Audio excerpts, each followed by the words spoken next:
Some guy looks out his window at like whatever financial building. There's just a drone hovering outside of his window. That drone you see up in the air might be hacking you. Industry expert Luke Canfield explains how.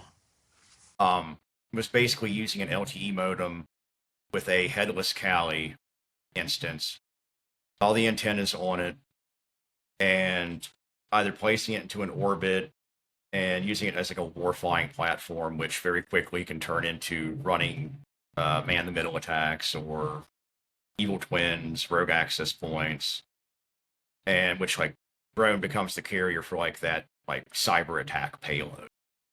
And there are like I think there's been 3 incidents of that actually being used, and all of them were caught because they were right idea, horrible execution. Like they were kind of mookish about it. Like the one, I think it was in New York, and they had a Wi-Fi pineapple strapped to a I massive, haven't.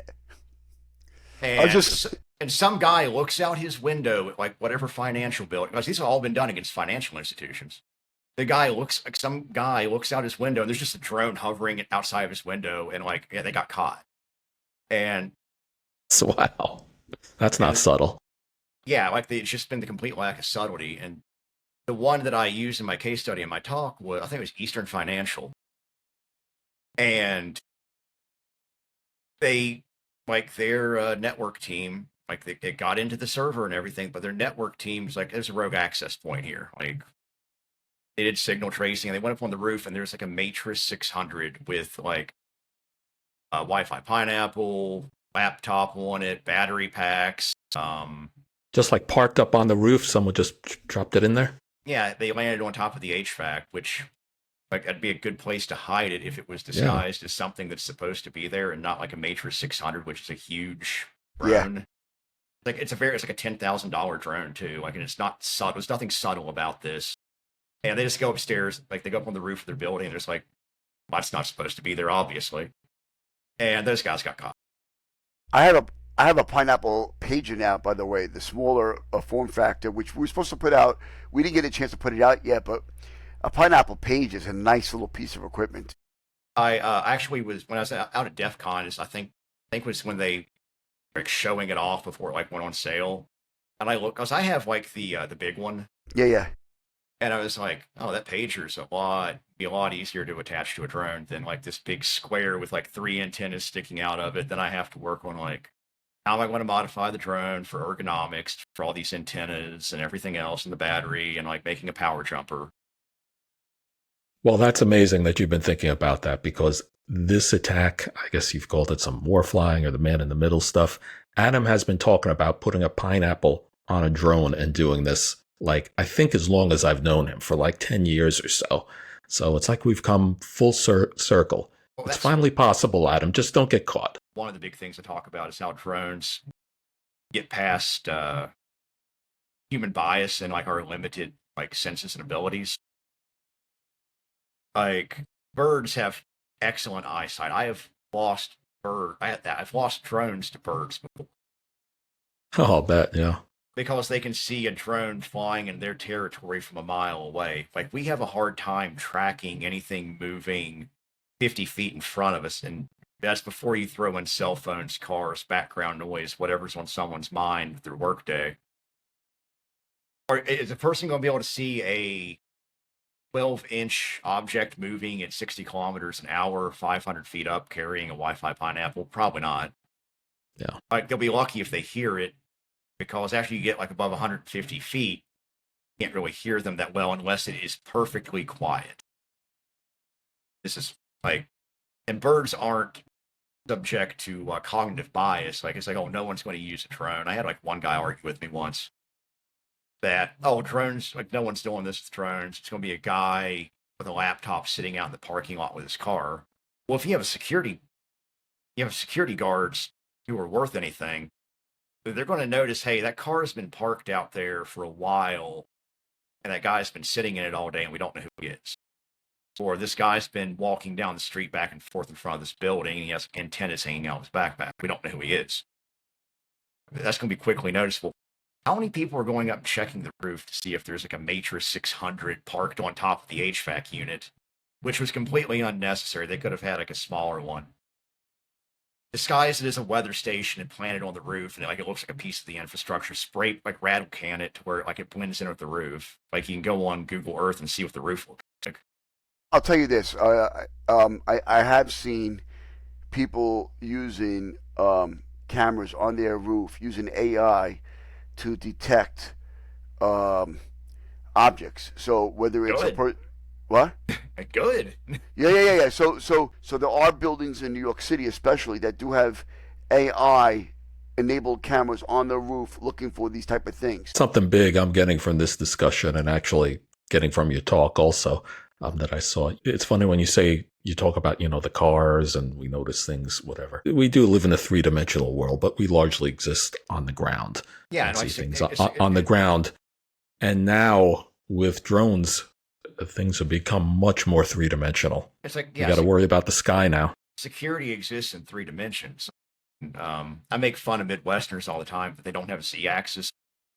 Like, again, I come from the mountain state. It's just like, you can be driving down the road and like 500 feet to your left is like a sudden 1,500-foot incline. So you kind of can become aware of that elevation. Elevation's a big deal. And was there something above me watching me? If you're not used to looking up, then you're not going to think about it. One of the nicknames for the area that I'm in is the Chemical Valley, because there's all these chemical factories down the Ohio Valley, like the Canal River Valley, going out to the Ohio River through Charleston and Huntington. And like one of the case points I made is like, there's this one chemical facility, I think it's Dow or DuPont. And it's like they have amazing physical security at ground level. They have vehicle checks coming in, check ID. If you're not supposed to be there, they're not letting you through the gate. They're going to turn you around, send you back if they don't detain you and call the cops on you. But there's all these chemical derricks on their own private property on this island out in the river, because it's not a small river. And it's like, I know those factories have been there for decades. My grandfather used to work at one back in the 60s. Like, those facilities are old. Do they have the security cameras facing inward on top of those chemical derricks? Like, you land a drone with a solar panel on it, like one of the Russian Zduns, with like signal equipment on it. Are they going to notice that there's something up there that's not supposed to be there, like it flies in at night or something? Yeah. You can throw a drone together with like a Speedy Bee or a Maytech like flight controller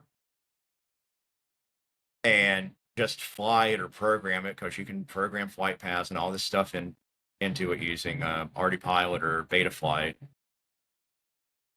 And there's no proprietary software on there like DJI or these other commercial drones have, that you actually have to be connected to the internet, you have your phone connected to it, and it has all your data. You have to register.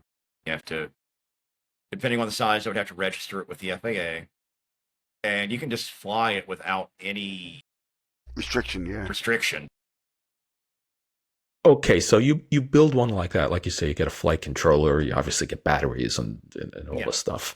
And I know you can get the propellers, whatever, probably on. You can print those off. You can get them. You can get them in like packs of 4, 8, 12 off of Amazon for like $20, depending on the size of them. Okay, so I've been curious. So, okay, you're building an aircraft, and even if it's a small one, and I've always thought, maybe my thinking is out of date, that if you're building an aircraft, you got to know something about aeronautical engineering and all that sort of stuff. Do you, or is it just like these controllers just expect to have something with 4 propellers and that's it? Quadcopters are easier than fixed wing, because you're not dealing with the aerodynamics like a quadcopter. Like I saw a Russian quadcopter that was literally a tree log, like a hollowed out tree log packed with kinetic stuff, with like 4 propellers like jammed through it. Yeah. Like I think I've seen that in Ukraine too. Don't they like build them in the field, and they just like they use a piece of plywood or whatever they got around? Or PVC something? pipe, garbage, sheet metal. Like, that's not very aerodynamic at all. Okay. Let me add, Joe. You can go online and literally get the the code to print out pretty much the whole entire drone, like a quadcopter. It says use this to print all the pieces, and then go online and order those parts. And you're making a drone yourself without attribution Yeah. to any one vendor. So you mean a 3D printer you're yeah, talking 3D about? printer. Yeah, not you're not printing on a piece of paper and making a plane. So so the point I'm making is they say this is what you print, and this is where you order the parts on Amazon or on any special drone manufacturer that sells the parts. So it's that, or it'll say go print this, go buy this DJI propellers, go buy this, radio, go buy this, and you're buying it, you're sourcing it all together, and now you built a drone that 50 other people, 100 people already made. Yeah, and the crowd, Wow. like, it's like one of the big things, like the whole talk I did, like calling it like the drone renaissance, is like the crowdsourcing, where like you have like thousands, tens of thousands of people around the world who largely was driven by like the FPV hobbyists, like the drone racing people. First person view, Joe. Oh, that's the glasses when you're Yeah. controlling the thing? Okay, cool.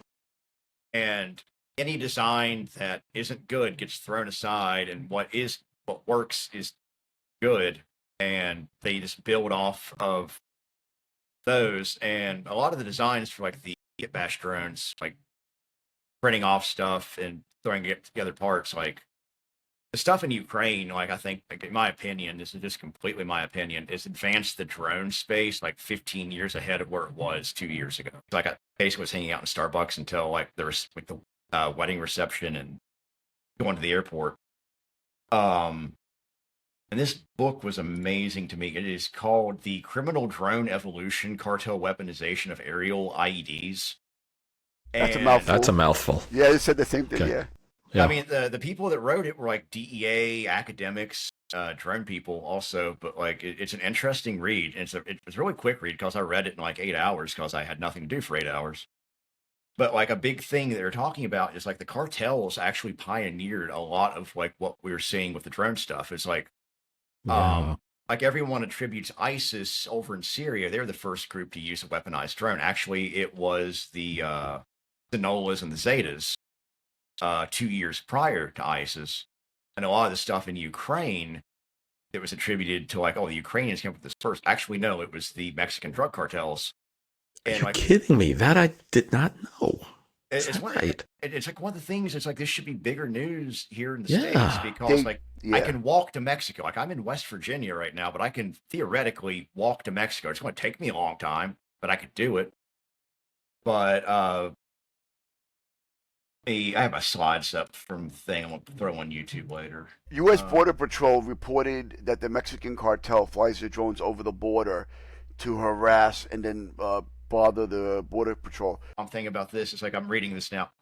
Like the Mexican cartels, there's like been 60,000 reported drone flights near the border in just like Q2 of 2024 and like the Q1 of last year, 2025. And it's like this is just the ones that are detected, but it's like averages like it comes out to like 330 like airspace incursions a day from Mexican cartels across the border. Oh, that's And- amazing. One of the interesting things is because Border Patrol down there has been using tracking them with radio frequencies because it's out in the middle of a desert. There's no wireless access points, including like the airwaves. So there was actually the first reported incident in December of the cartels using a fiber optic drone to cross the border, and most of these are like flying mules. They're carrying drugs on. Even though like the cartels have been using drones to kill each other for like over 10 years now. With all these delivery drones, what's to stop a bad guy from slapping an Amazon sticker down the side of like their malicious drone, and people are just like, it goes back to the cognitive bias thing. People are, oh, it's an Amazon delivery drone. Never mind that it's parked on the roof of a hospital or some piece of critical infrastructure or a VIP's residence. Because it also gets into executive protection also. Like it's not just critical infrastructure and financial institutions. Like you get into like targeting of like VIPs. Like, Yeah, now you got to protect your airspace. And if it's a VIP who has some money, it could be a very large airspace on an estate or something of that sort. Yeah, it's like one of the things like they're trying to pass now with the laws. I think it's Senator Lee, Senator Cruz, and Senator Capito, who is my senator, is trying to give legal rights to people's airspace, which we don't have. And this bill I don't agree with because it basically makes flying drones legally impossible to do, as I interpret the bill, because right now you don't own your airspace. And that was DuPont versus the EPA that was determined back in the 80s, I think. I could easily be wrong, but I actually thought that was a much older concept, going back to the earlier days of flight to say, the government will control the airspace. It's like the airwaves. You don't own the airspace above you. Otherwise, aviation would be impossible. Well, it gets a bit more complicated. In New York City, a lot of buildings communicate via FSO or free space optics, or they use cell towers. And what people do sometimes is there might be like two buildings communicating with FSO, free space optics, and they shoot the signal over somebody else's building. They do that now in New York City. The problem is if somebody builds up and breaks that connection, do they have a right to do it? And my understanding is yes. Yes, I understand that they do. But that's different from flying a drone over someone's property. You really should not be flying a drone over someone's property. Also, that's another whole story. But the point I'm making is there's a delineation between who do airspace rights over your building. If you have a building, is somebody allowed to shoot a signal above it? And do they have any right to do that? Because now it's going over their building, so whatever it is. Okay, now we need a lawyer. Oh boy. Yeah, There is so much here. It's amazing. That